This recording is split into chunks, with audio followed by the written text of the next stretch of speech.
All right. Well, welcome to another Run Wild with us and, ask us anything. I'm Lisa Kastner. I'm the founder and executive editor of Running Wild and Rise Presses. And I am here with you on Thursdays between 5 and 6 p.m. Pacific time, 8 and 9 p.m. Eastern time. I'm typically here with two of my favorite people, Ben White. Sorry, I'm adjusting my camera. And Peter Wright, who are two of our amazing, amazing acquisition editors. And sometimes we're blessed to have Cody Cisco, who's also one of our acquisition editors, join us. And sometimes it's just me. So, hey, man, whatever works. And so this is your opportunity to ask us whatever the heck you want.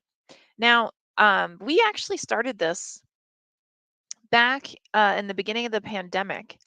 And because we were getting like a lot of the same questions around publishing and creative writing and like how decisions are made, how do you market books, um, where do you find new talent, what kind of results have we found, things like that.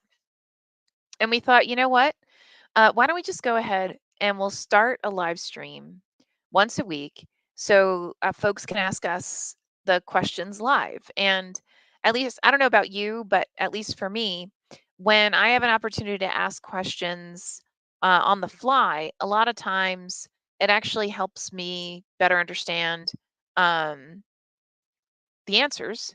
And typically, I'll come back with additional questions associated with my original question or piggybacking off of someone else's question. So it actually, we got such a great turnout, such great feedback that we decided to just keep doing it every week. And we actually record it as well.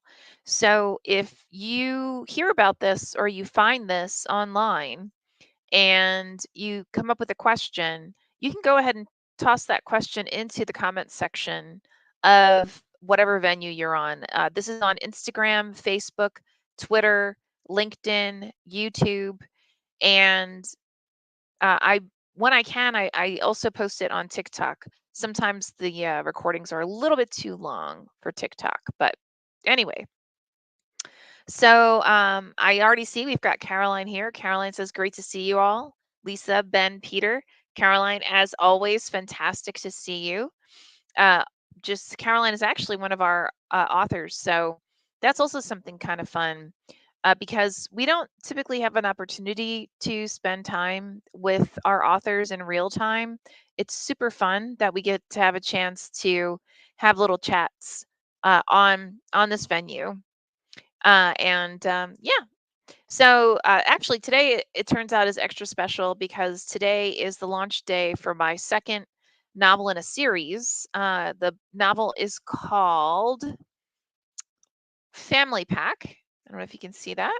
Yep, I have a slight delay in um, my video, but yeah, that didn't work. Maybe this, maybe this. Anyway, so this is it's actually the production date for Family Pack.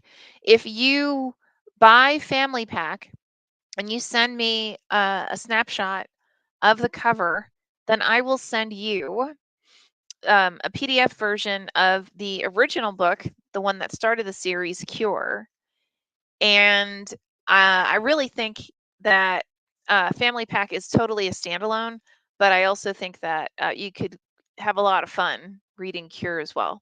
So check it out. Definitely, definitely. I also suggest, don't just go to Amazon. Please go to your local bookseller and purchase the book from there. It's always great to support your local booksellers. Caroline says, thrilled for you, Lisa. Thank you so much, Caroline. As always, you are just an absolute gem. And I really appreciate your continued support and your ongoing just presence. Honestly, you're just a wonderful human being. So this week I want to say well, actually, one question that we get a lot, and it's thematic, I want to say, is around, is it worth it to hire a publicist? And I know there are a lot of different opinions about this. And I'm going to boil it down to the famous cop out answer of it depends. So, what do I mean by it depends? Well, what I mean is it depends on what your goals are. So for some people, writing, it's about writing a great story and getting it out there to eager readers.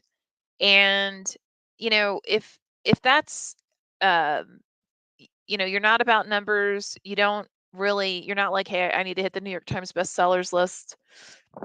Excuse me. You're doing it more so for personal validation or fulfillment around the art of or and the craft of writing, then you don't have to, get a publicist. You could actually do, I would say, a lot of the work yourself. Now, mind you, it's hard work. And what I mean by that is it takes a lot. I mean, just to do the the writing of the book itself is a lot of work. So, if you add on top of it the job, because it is a job, right, of doing publicity and marketing, that again, I mean, you're basically putting a lot of your life on hold just to handle that aspect yourself. Part two of this is today's creative world, it just keeps evolving.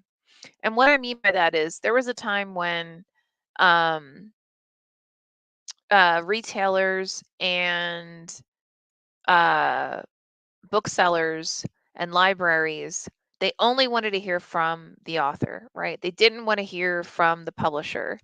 And there was a time when they primarily wanted to hear from the publisher and not from the author. And a lot of this evolves because of a multitude of reasons. One is there's just a bevy of small presses and independent publishers out there now, and there's a huge number of people who are self-publishing.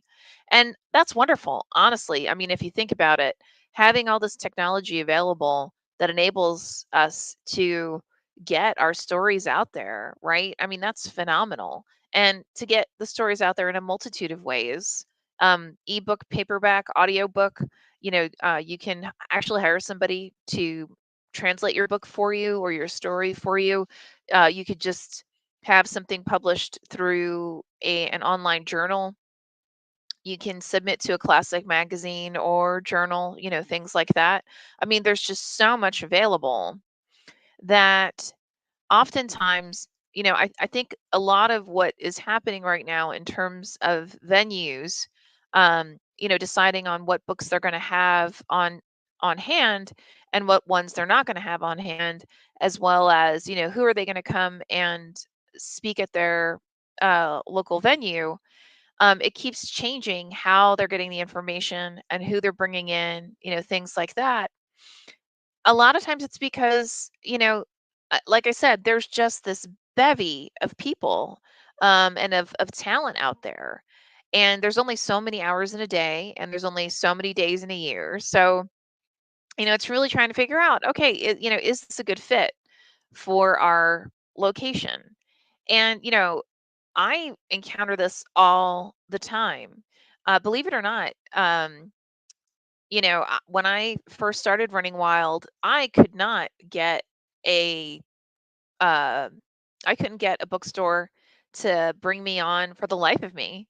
And I had already had a proven record in terms of, like, I had already been an acquisition editor for a publication, actually for a couple. I had an MFA, or I have an MFA, an MBA. I already had experience with a multitude of different organizations.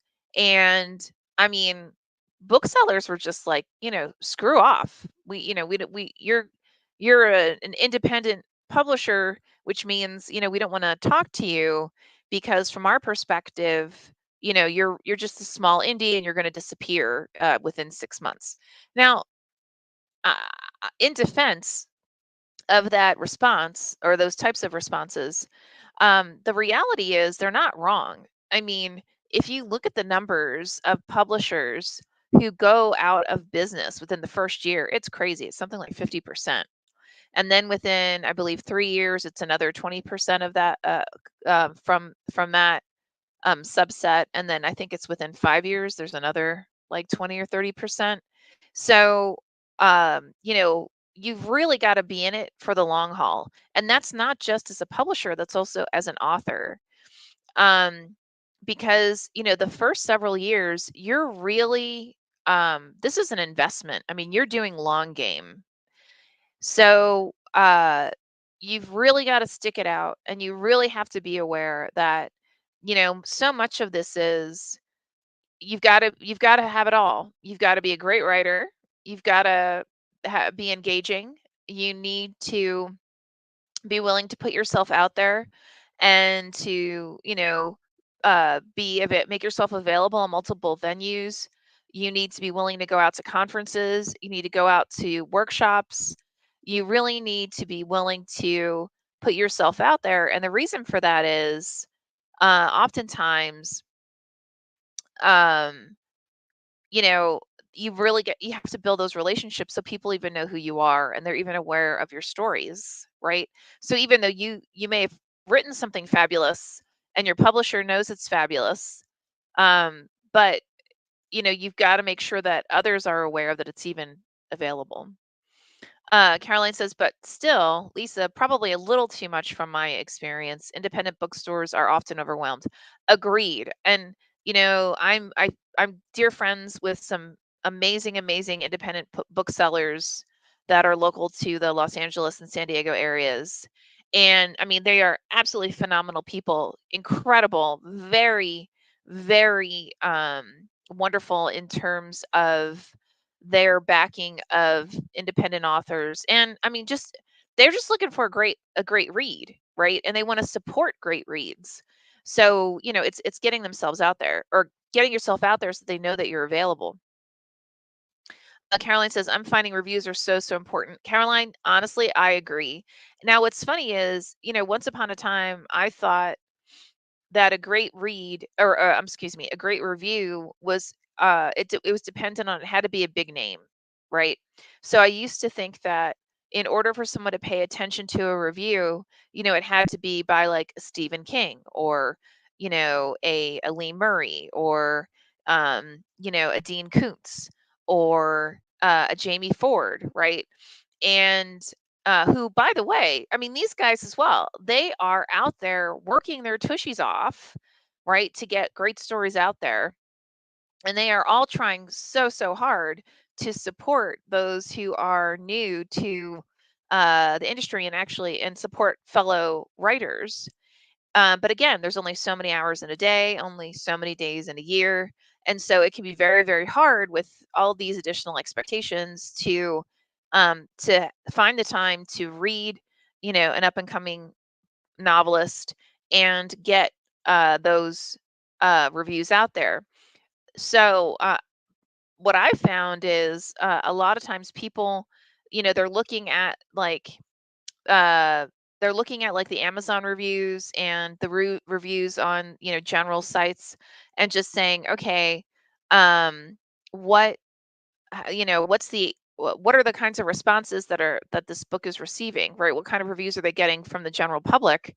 And getting a sense from that, of, is this something that I personally would want to read, right? Because I'm not necessarily going to have the same taste in a story as someone who's, of iconic writing background, I guess you could say. Rodney Hatfield says, what is a popular type of fiction for a book today? YA, science fiction, horror, historical? Oh my gosh, Rodney, awesome, awesome question. Well, it kind of depends on where you are. In Germany, typically more realistic thrillers and crime novels are incredibly popular. They've always been super popular. In the United States, there's more like subsets, I guess you could say. Right now, middle grade is doing really well. There's definitely an expansion in interest in middle grade novels, and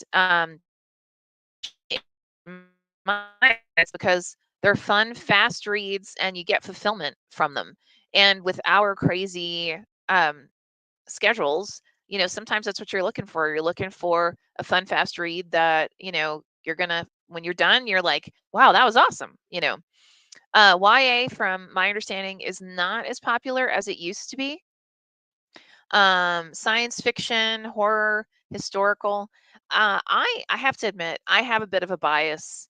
I think that science fiction, horror, historical, more like dark fiction, magical realism, I believe they all tend to have like an ongoing popularity. And there's, people tend, even though the popularity may wane here and there, the reality is that in general, people, fans of those types of genres, they tend to keep coming back. So, um, the other thing that and again, this is my personal belief, so this does not mean that, it doesn't mean I'm right. It just means it's my, my buck and a quarter. Um, when, at least when I was growing up, I know that there was this big push, like, either you read romance or you read horror or you read science fiction or you read mysteries. And, the way it was positioned, it made it sound like there was never any overlap. And I just really found that not to be true. I myself, as well as I'd say, you know, the majority of my friends, kind of read a bevy, of various titles. I mean, and genres. One of my best friends, and she's still a dear friend of mine, Heather Henderson.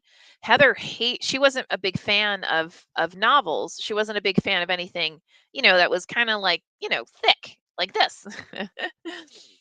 So she actually leaned towards like the Mad magazines and comics and so on. And only as we got older and it became more common for novels and like short story collections to have works that had shorter chapters, or and like shorter paragraphs, so you got fulfillment faster and the pacing was faster.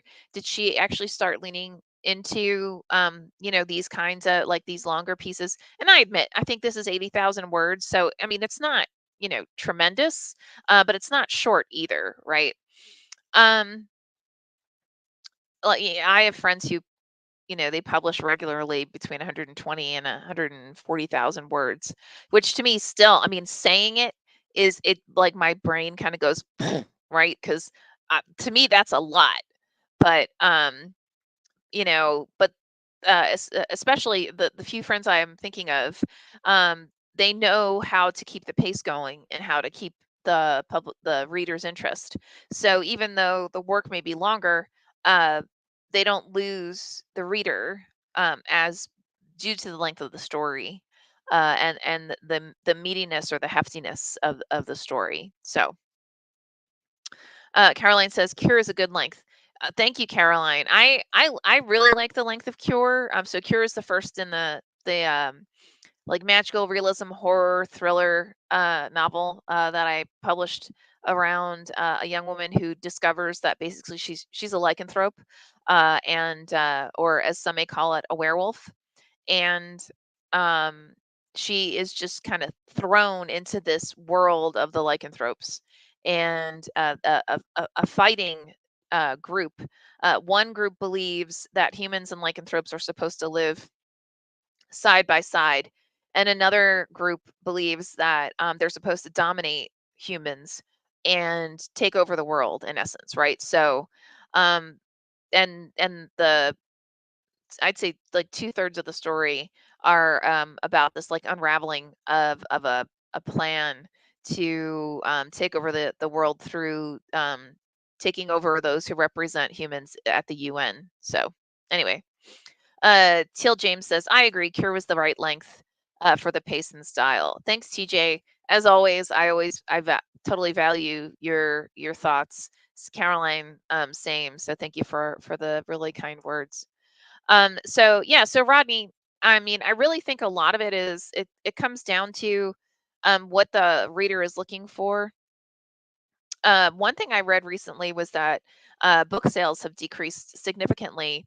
It also looks like comic sales have increased. Again, though, I really think we're going back to the whole concept of, people are looking for things that are going to give them more immediate fulfillment.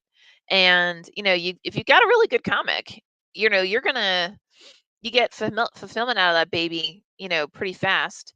I actually also love graphic novels, and graphic novels are kind of like a blend between a novella and a comic book. So you've got the um, imagery that you may find within a comic book, but the length in terms of story uh, uh, for the overall graphic novel itself. And there have been some really, really cool works that have come out in, I want to say, the last like 5, 10 years, that were just, I mean, real game changers. And I really encourage you to go out to your local bookseller and look for graphic novels and kind of ask them. And that's another thing. Don't forget, I mean, your booksellers are booksellers for a reason, right? It's highly unlikely that the bookseller was said, you know what I want to do? I want to, walk around and put books on shelves and, all this kind of stuff. I mean, typically people are either we're going to work at a bookstore or are a bookseller or own the bookstore because they're huge, huge fans of story. They're huge fans of books, and you know, um, so they read a lot of the books that they actually have represented within their stores. So if there's something that you're curious about, or like you've heard about, and you're not sure if it's something that you want to pick up or not, definitely go to your local bookseller and ask them like, "Hey, I heard about, this phenomenal work. I'd love to get your thoughts on it." And I at least have found that they tend to be, pretty honest, pretty upfront, straightforward with their thoughts, which I love personally. I think it's great. Now, some will also be very honest about the fact that, like, well, I really only like, really deep dark fiction, so it wasn't my thing or whatever. And again, I'd rather someone tell me that up front than have them recommend something and not give me context in terms of what it is that they're fans of and what they look for when they're looking for something new to read. So, but yeah, I definitely would say do that.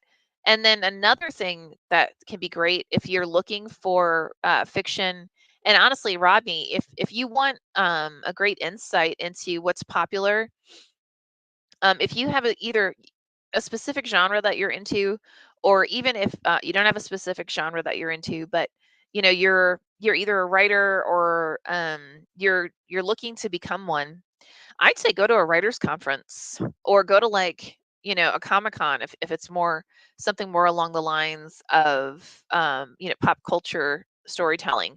Because believe it or not, Comic-Cons actually have a lot of representation of small presses or publishers, and those outside of comics. Because again, it all comes back to, is it a great story, right? But these people are also crazy passionate about the stories that they are reading and that they're exposed to. So it's another great way to find out about more stories. So um, so yeah, just keep that in mind. Um, so yeah, so I'd say, oh, so back to the whole publicity and marketing thing. On the back end, so again, it goes back to what are your goals, what are your objectives, how much time are you willing to put into it, you personally, right? And also, how much are you willing to pay? Again, because I'm not going to sit here and pretend that hiring a publicist is like $5. These people are all they need to make livings as well, right? um, Really, really great publicists are going to partner with you on what your objectives are, what it is that you're trying to achieve, and they will also partner with you on pulling together a plan around, what will it look like to do that publicity, how will they do outreach, who will they reach out to, I mean, all everything like that. And I really believe, oftentimes you'll see the difference in or I've seen from behind the scenes the difference between when someone um, publishes a book and they don't get a publicist, they don't get a marketer, they don't do the additional work, and someone who does. I mean, the sales numbers are exponentially, especially when you're first starting out. They're huge. I mean, the difference in numbers are absolutely huge. We've had authors who published works with us that got tons of awards and starred reviews and so on, but they didn't bother to put the word out. And even though we did, right, like we actually arranged, um, I want to say back in 2020, we had two books that were named Best of the Year by Kirkus Reviews, and we actually arranged for an NPR tour of interviews for them, as well as like interviews with other podcasts. There really wasn't a big uptick in sales. And again, I really do think that um, so much of the market today has changed in how people are finding the stories that they want to read. It is so wildly different than it was even, you know, 5 years ago, that you've got to be creative in figuring out like where's your market, how do I find them, and how do I keep people engaged, right? Because it's not just about initially finding your readers, it's about keeping them interested. So, like for an example, our my intention is that Cure is going to be an ongoing series. Ah, this is such a pain. Okay, there you go. Ha. So this, along with Family Pack, right? So these are just the beginning of a series. We actually have a short story anthology coming out of short stories. It's called Uncurable. And actually, let me find that for you. And it's it's some fabulous writers who read Cure, loved it, and said, you know what, I want to write a story in the world of Cure. And let me pull this up for you guys. And so our intention is that we'll put out one a, like I'll write a book in the ongoing series. My objective is to do it every other year. To be honest, I'm working on the third book in the series now, and because of that, I'm going to guess. Well, maybe I will. I might hit the deadline. We'll see. Um. Anyway, so the objective is that 1 year we'll put out an anthology of stories. Excuse me, in the world of Cure, and the next year, Incurable. My apologies, Incurable. And the subsequent year, we'll put out a book that I've written that continues the saga for the series. So we're really excited about doing that. I want to say next year. Right now, I'm working on the third book in the series. Next year, I'll put a call out again for short stories that are written in the world of Cure. So keep that in mind, guys, because I'll probably put the call out. I want to say in like February timeframe, February, March, and I'll probably have the call out for I want to say until maybe June, something like that. Just so that we have enough time to edit it and so on, so that we can put it out. Because if we put Incurable out, or we are putting Incurable out on in 2025, and then I put out the third book in the series in 2026, and then that means that we would put up out the follow-up short story collection in 2027. And then we also are going to have a couple of uh, these the authors from some of these short stories have come forward with some really fun ideas of expanding the world of Cure, and so are working on those pitches now. So I'm really excited to get those to you as well. Cool. So it is, wow, we're already at 5:30, and I would love um oh, I'm sorry, I almost missed this. Caroline asks, Where do you think people look mostly to find what kind of books they want to read? That is such a great question. I think so when I was growing up, one of my best friends, his mom was actually a romance writer. And I found that, a lot of times romance writers, they would look at, or not writers, readers, they would look at what other books were compared to their favorite authors, and they would go and pick them up. And then as I continued on, um, more so in exploring, being a writer, I oftentimes got my recommendations from mentors and workshop leaders and other workshop attendees. And admittedly, a lot of times I was looking for something that was more, um, would teach me a specific type of craft, right? Or I wanted to learn from a new voice that I wasn't familiar with before. And then I think also a lot of times people still they go to their buddy, right? Hey, what did you read recently that you really liked? Is this something you think, I might enjoy, that kind of thing.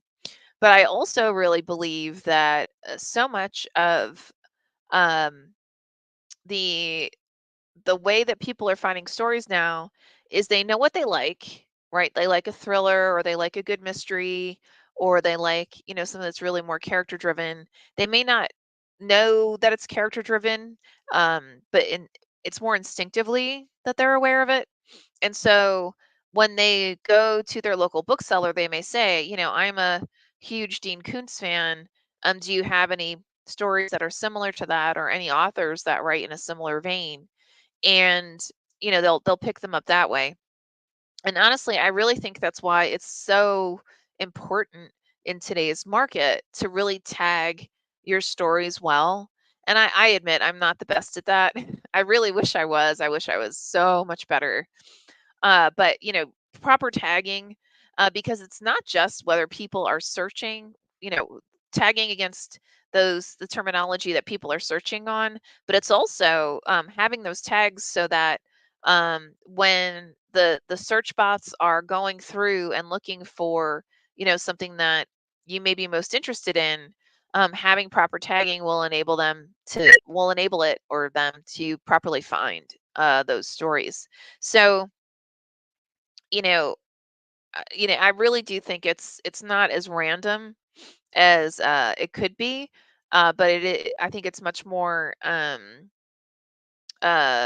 purposeful, both from a reader perspective as well as from when you're looking at like searches and bots and so on. So, I mean, honestly, think about it. That's why we've got podcasts and live streams and, blogs where people are uh, basically providing commentary on what their favorite stories are. Or ones that maybe they didn't love the story, but they wanted to make sure people were aware of it, or whatever the case may be, right? So, you know, excuse me, they wouldn't exist if they didn't have individuals who were interested in checking them out. So I hope that made sense. I also know that at least when I was growing up, biographies were really hot, right? The biography of Walt Disney. I remember that came out, and that was huge. And there were several other biographies by more famous individuals. And then all of a sudden, I want to say when I hit my like 30s, all of a sudden memoirs became the thing, right? Because it was as if someone was gossiping with you about their most intimate and sometimes terrifying, but life-changing definitely moments. And um, it's that escapism into those memoirs, right? Into somebody else's life and getting to see how they transformed in different capacities. So uh, there's definitely been an uptick in memoirs, and interestingly, I don't see, and it may just be what I'm exposed to versus what I'm not exposed to. I haven't seen that many biographies uh, in the last 5-10 years. I've seen a ton of memoirs. And honestly, most things that are more, I guess you could say, along the biographical lines, that I've seen, tend to be more um, academic. So, like a deep research into the life of, Ponce de Leon, right, or something like that. So, but yeah, it's definitely evolved. It's definitely changed quite a bit. Again, just a reminder, guys, that this is Run Wild with Us. Ask us anything. If you've got a question, go ahead and pop that question into the comments section of whatever venue you may be watching us. And I will be more than happy to repeat the question and then respond to it. Now, normally it's me and at least Ben White, who is one of our phenomenal editors. And when we're really lucky, we get to have Peter Wright, who's another one of our phenomenal editors. And they come forward and we take turns basically answering your questions. So if it's just me, it's all good. Because what we'll do is, I know we all share the different. We go back and we look at the different questions that people come forward with, and then we'll take that an opportunity at the next live stream to respond to those questions. So. Caroline says memoirs are more personal versus biographies. Absolutely, that's right. And memoirs are also biographies tend to be more um, like the complete life of an individual, and memoir tends to be or is intended to be more so focused on a specific period in time within that individual's life. So it's more theme based, and it has a more specific arc, I guess you could say. Because if you think about it, your life isn't um, one arc. You've got multiple life experiences that you're working through. So we've got Peter. Yay! Hey, how's it going? Awesome. How are you doing, man? I'm doing good, doing good. Thursday afternoon, Thursday evening, things are great. How's it Woo! going with you? Man, I'm doing good. I'm like, yay, I'm not by myself. I'm with Peter. Well, you got to be excited to the tips of your toes with your book coming out today, right? Oh my gosh. I People have been so crazy kind. Um I've got they've sent me people have kindly sent me gifts, and I mean just like really super kind comments. I mean, yeah. Which reminds me, you owe us a book. I do owe us a book. Yes, I was thinking about that hard today. Yeah, I'm giving And my wife a chapter or two every week, so I've got some time to make up before the end of this year. But I've moved into the. I'm past disappointment in myself to the point where I'm angry. I'm upset that okay. I'm moving so slow. So things have got to change. So they changed now today. Sweet. Yes. Yep. Mm-hmm. Yay. And this catbird seat I'm sitting in is just too wonderful to just look at and not bust my knuckles getting the words written. So yeah, I mean 105, 110%. I'm so excited. I cannot wait. I really can't wait to see it when you're done or whenever you want to share it for real. So, Definitely, definitely. So, absolutely. how are things going otherwise? I have a couple things that went on this week, but what's going on with you? What did I miss during your monologue? Oh, I've just been the difference between getting a publicist, not getting a publicist, the value of a publicist, memoir versus biography, Uh-huh. um, all that kind of stuff. So, I honestly I'm a little bit off today because I got two vaccines yesterday, and for some reason, whenever I get the COVID vaccine, I basically get sick for like at least 24 hours afterwards. Ooh, So, okay. yeah, which they warn me like, "Hey, you may have symptoms of, so you want to take it easy." But it's still not fun. No, I mean, COVID notwithstanding, it's still not to be fun or not great to be at an age where we're discussing medications and vaccinations and stuff as a kind of point of conversation. It used to be just something that you just dealt with the pharmacist, but now it's like, hey, what the hell? We're all in the same boat. So Right? Exactly. Actually, my favorite was uh before I knew any better. I want to say like maybe 6 months ago, a year ago. yeah. I got 4 vaccines at one time, Oh wow. and the pharmacist was like, he just like stared at me like, okay, I need you to go sit down for like 15 minutes and let me know, I just want to make sure you're okay, right? And I was like, whatever, all good, right? Yep. And I go and I sit down and I'm like, well, whatever, okay, fine, and then well, actually, similarly to this time, like I woke up in the middle of the night, full body ache, like the kind of ache you get when you're getting a hardcore fever, you know, and full body ache, just complete, like I was like, oh my God, I'm dying, right? But it was like triple what I experienced last night. So Wait, anyway, you but got 4 vaccinations in one day? yeah, in one arm too, because I'm that person. You're a trooper. That's something I wouldn't even try. I wouldn't call it a trooper, I'd call it, clueless. I was just like, it's a vaccine. That's the whole point. Okay. Right. It just introduces your body to the poison, to the disease. No big deal Exactly. there. Yeah. Hmm. So what? We're supposed to know better by now, but what are you gonna do?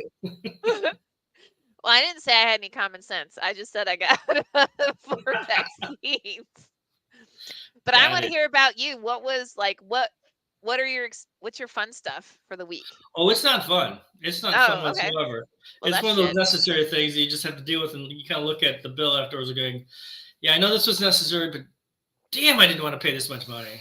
Oh. Yeah, it's one of those things. We have successfully avoided having contractors over in our house for a couple of years now, Uh-huh. which is always nice and always good for the bank.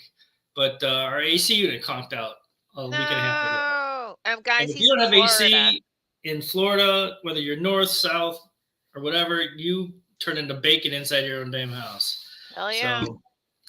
So that cost us a pretty penny. The guy that we work with, we really like him. We trust him. He got us in the new system for a significant chunk of change, but we're up and running. It should be good for another 15 years for that. Okay. And got some other repairs done, which was nice. But the biggest thing is, working on the writing, editing the novel, the latest novel I'm working on. I forget the name of it. Oh my god, I work on this every day. It'll, What the hell? dude, it'll probably change anyway, so there's no it's Exactly. okay. Brooke. It's called Brooke. Brooke. Brooke isn't Yes, it's a like the stream phenomenal or a novel. person. It's a person. Okay. So she's she's the main character, and she has a history looking down on her for something that she did. Okay, Oh. so she's always on the lookout for people who are staring at her out of the corner of their eye, or whispering about her while she's in bank cashing a check. Always hyper vigilant, hyper aware of what everybody is around her is doing. Mm-hmm. And then she becomes the headmistress of this school. Okay. So she gets fully integrated in this town, and it's a fascinating story into how she deals with her issues versus other people's issues, other teachers' issues in the school that she deals with. Mm-hmm. And the author, I gave her a bunch of notes first time through. So this is version 4. Oh, wow. And she's come back with images to spare. I mean, the images that she brought, she's bringing everything to life. It's really fascinating to read. It's catching. You're involved with all your 5 senses. So I'm really excited to be doing what I'm doing. It's just that it's taken me some time because it is 120,000 word book. So Woo! it's sizable. Yeah. Mm-hmm. Yeah. But it's worth reading. So that's why I'm committed to it and doing my best job that I can. Mm-hmm. That is awesome. Yep. Very fortunate for this to be working on this book. How have the potential novels going? I mean, we were at 265 a couple weeks ago. Are we still there now? Oh yeah, where are we? Yeah. Oh, and guys, who if you submitted something to us, we changed it, so we're not going to do the acquisition session until October 16th. Mm-hmm. Yep. Just so you're not like, what the hell? I actually already got a couple of what the hell emails, but which is fine. Like, cause like, how would you know if we don't tell you, right? Or Right. I don't tell you. So, it's not a big deal. But let me look this up. Oh, and don't worry about. I'm gonna send you and Peter, fabulous Peter. I am I Peter. I call. I know, right? Well, no, you'll love this. I was in a leadership meeting for my day job, and I called one of my key leads by the name of our head of IT, and I didn't even realize it. And the head of IT started responding like, "Why are you asking me this?" And they were like, "It's because it's not you, because it's Frank, right?" And I was like, "What did I say? Oh shit, I'm sorry." So Once those I, wires are crossed, you know. oh my god, every once in a while, when you're just like, you're just talking and you just don't realize what you've said. Yeah, it was one of those Hmm. moments. But anyway, um, but I don't worry about reading the Drexel Award submissions. Okay. I ended up going through them with the head of the program. Hmm. Okay. Um, and so we picked a winner. Oh, cool. Yeah, yeah. So I don't want you to waste your time going through them. Let me find. Okay, editor signed, and then status new. I have to admit, I'm definitely I'm over this whole being sick thing. Like this, it's enough. Um, what the hell? Oh my god, we have a ton of new ones. Okay. We're now at 256. Okay. Yeah. Across both Running Wild and Rise. Okay. Um, and 1, 2, 3, 4, 5, 6, 7, 8, 9, 10, 11, 12, 12 new ones. You sound like the count. You sound like the count is what I was saying, mumbling. Ah, ah, ah, ah. There you go. Right. Oh my gosh. Yeah, 12 new ones. So we're getting there, Cool. Hmm. Yeah. And it's funny, I've gotten a couple of, are you still considering my book? And I'm going to go back to my default. Um, if we have not reached out to you and told you no, then that means, yes, you're still being considered. Hmm. Right. Hey, that's fair. That's true. Yeah. TJ says, what the hell is better than what the fuck? Well, I mean, okay, sure. They're fitting for different situations, That's true. Absolutely. That's true.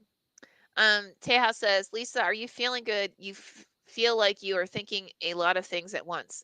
That's true. I am. We've got a lot of stuff going on that we're trying to close out. So yeah, we've just got a ton going on that I just need to close out some stuff so I can be more focused, if that makes sense. So Caroline says, what is Diesel House Awards? It's Drexel University. We have a partnership with Drexel University's MFA program to do an award once a year, and the winner will receive it has to be a full-length full-length fiction, and the winner receives a book contract with us.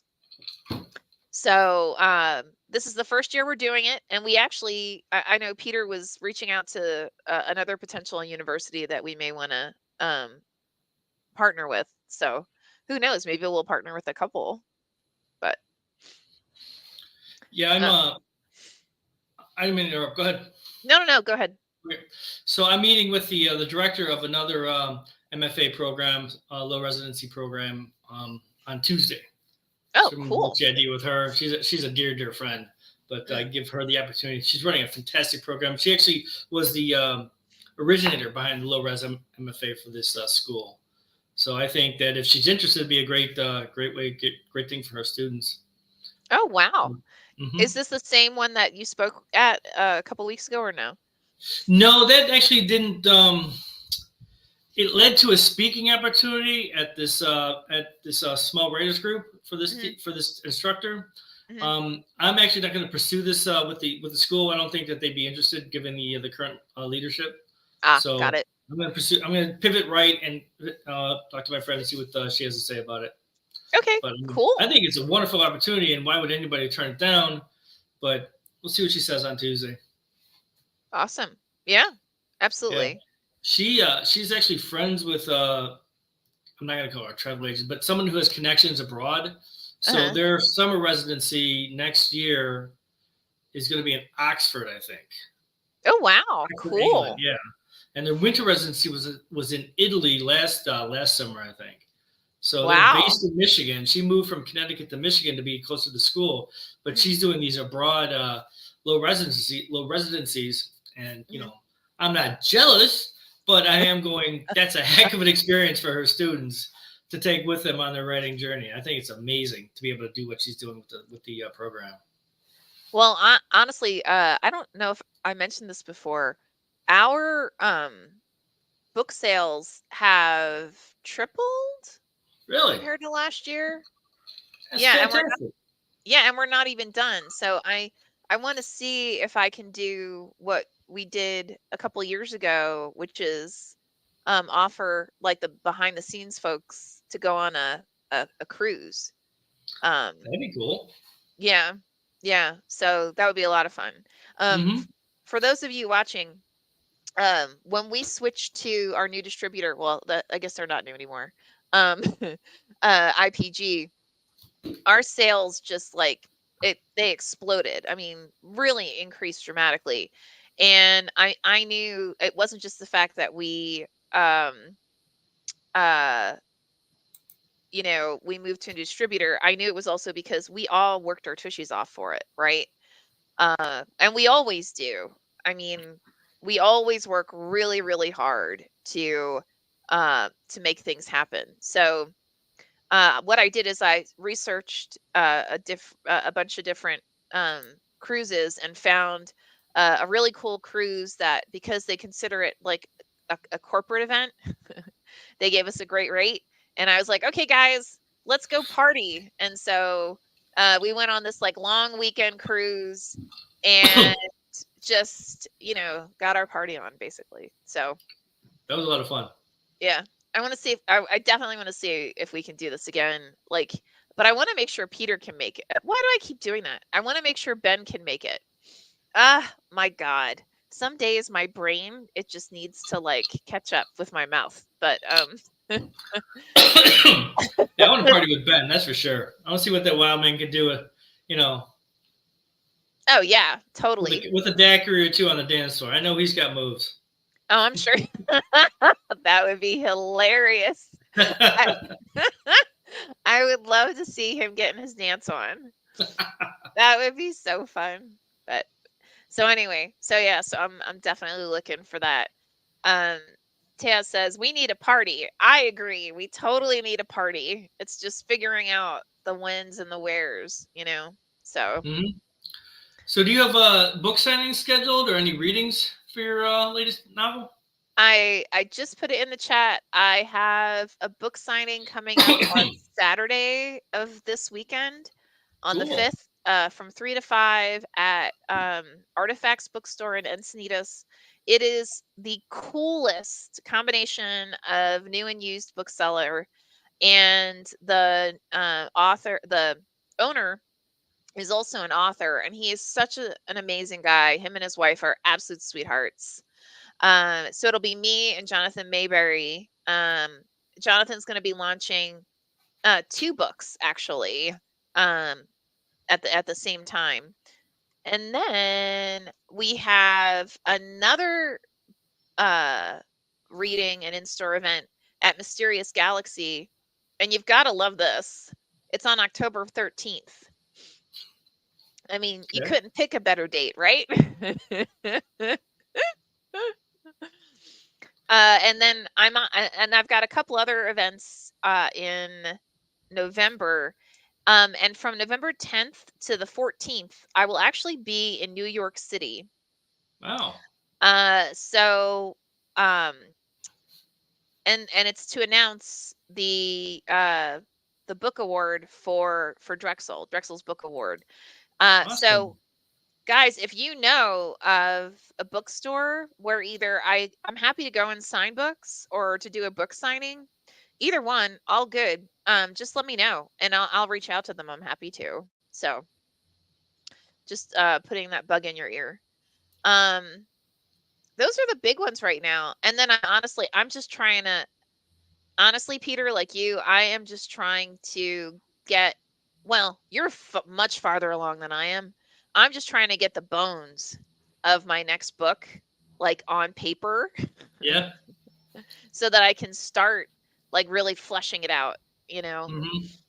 But that's gonna actually after this, I'll make myself dinner and then I'll go off and continue creating that arc.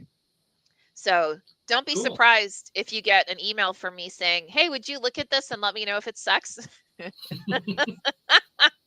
Anytime, Lisa. Anytime. Thank you. Um, the challenges I'm running into with this is it's more of a political thriller, and Uh, I'm not. I mean, these last 8 years notwithstanding, I am not that well versed in political upheaval, to put it mildly. mhm. But I'm making strides and just making it up as I go along. I can always backtrack and research to find the correct details for how things happen, how things work. So, but I Uh, am really digging how my characters are growing in the story.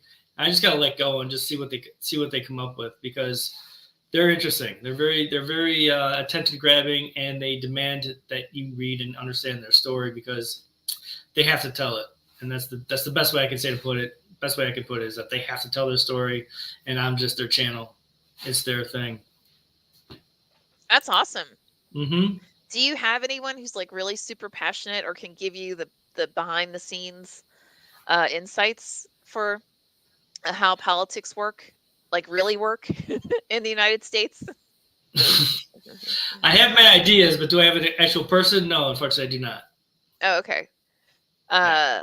Let me uh actually, we basically just asked around by talking about it here.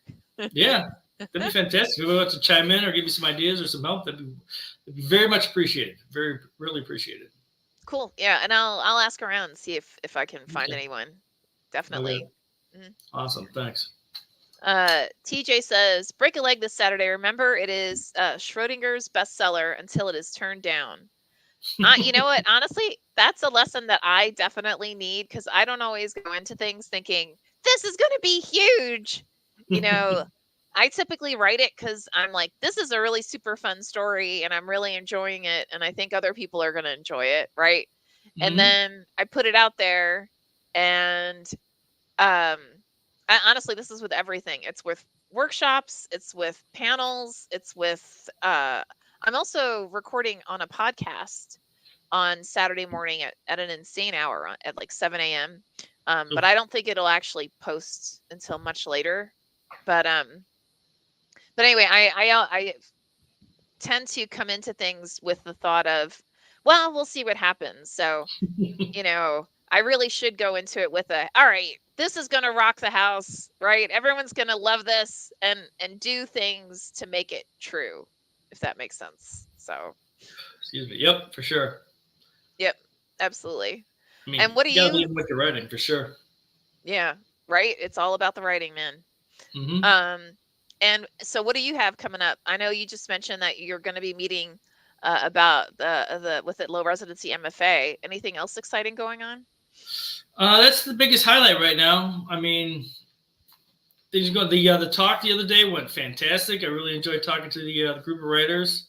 Talked up Running Wild Press as I should. So literally, it's just me writing, in my studio here and seeing what I can get done. Awesome. So sometimes boring is the best way to go because I can really focus and get a lot of words written. I really feel you on that, right? Yeah. Mm-hmm. Hmm. Yeah, it's solitary enjoyment, but it's writing. It's what I It do. works. Mm-hmm. Exactly. Oh, and I want to let you know, so our panel recommendations for AWP got turned down, but they also followed up and said, hey, if you want to throw an event at AWP 2025, let us know.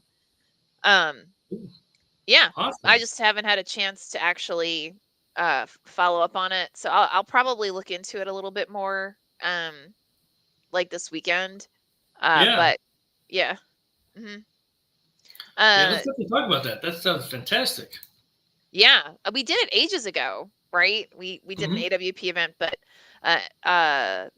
yeah, and then Becca, one of our authors, and she's also been an editor with us. She actually came to me a little while ago and asked if I was up for doing an event at AWP, and I was like, well, let's see if we, if they accept some of our books.